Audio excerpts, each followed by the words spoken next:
Tem desejo de melhorar a infraestrutura, de toda a facilidade no deportivo, nós quer percurar para não ter boa iluminação, nós quer para todo o veld na rua, todo o complexo não tem artificial turf, erva artificial e água, nós por anunciar que nós também começar com a execução de manejo aqui também, anunciando oficialmente que o Uecha também é o primeiro veld, o primeiro complexo na rua para a artificial turf,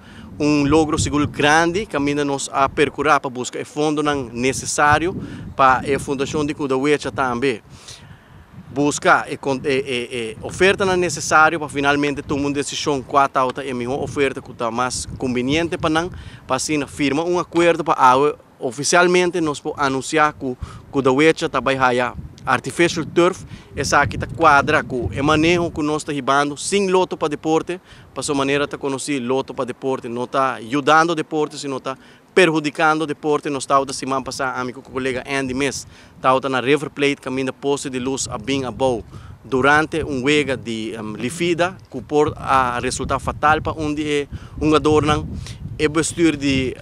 SV River Plate vai pedir uma ajuda na Fundação Loto para Deporte, não awardo ninguém está aqui, mas nós temos esse compromisso não que nós também lo busca o fundo necessário para contribuir para percurar para SV River Plate haya luz back diferente outro clube deportivo nós contribuir acaba dentro de pouco nós lo anunciar que o SV United, sua luz no lugar do Sendi, nós contribuímos na poste de luz, também de luz, que não mês na Kudawecha, também nós percurar para não LED lights na Flatstone, também nós percurar para não iluminação, e assim tem hope outro mais projeto deportivo, com o retorno financeiro que nós temos, nós buscamos espaço financeiro para contribuir de maneira positivo no deporte. Na final do dia nós queremos estimular e motivar a participação ativa de nós muitos e jovens de deporte e comecei com o projeto na Sina que ainda nós temos facilidade